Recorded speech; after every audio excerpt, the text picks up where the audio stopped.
কত মাছ কিনে ফেললাম আজকে। তো আজকে গেলাম আমাদের বাড়ির যে একজন মেম্বার আছে তার জন্য চিংড়ি মাছ কিনতে, কারণ তার চিংড়ি মাছটা পুড়িয়ে গেছে আর চিংড়ি মাছটা সে অন্য কিছু খায় না। চিংড়ি মাছ কিনতে গিয়ে চিংড়ি মাছটা কিন্তু বেশ ভালো পেয়েছি, বেশ ফ্রেশ আর বড় বড় চিংড়ি মাছ। একটু বেশি করে নিয়ে নিলাম, আমিও রান্না করতে পারবো।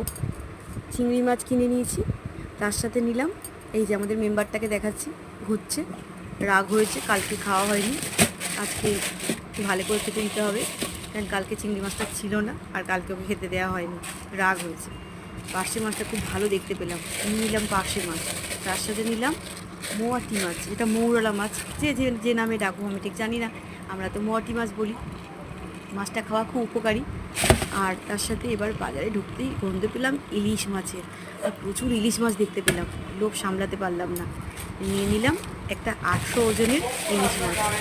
মাছটা দেখতে বেশ ভালো তো লাগছিল, কিন্তু মাছটা যখন আমি ঢাললাম হাত দিয়ে দেখলাম মাছটা একটু নরম নরম, জানি না নরম মাছ ভালো হয় কি না, খেলেই বোঝা যাবে।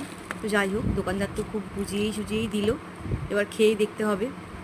বাজারে গেলে সত্যি লোভ সামলানো যায় না, এত রকমের মাছ, আর আমি বাজার করতে খুব ভালোবাসি, মাছ কিনতে ভীষণ ভালোবাসি। তো কেমন লাগলো আমার ছোট্ট ভিডিওটা বন্ধুরা? যদি ভালো লাগে একটু কমেন্ট করে দিও, ভালো লাগলে সাবস্ক্রাইব করো, শেয়ার করো। টাটা সবাইকে, খুব ভালো থেকো।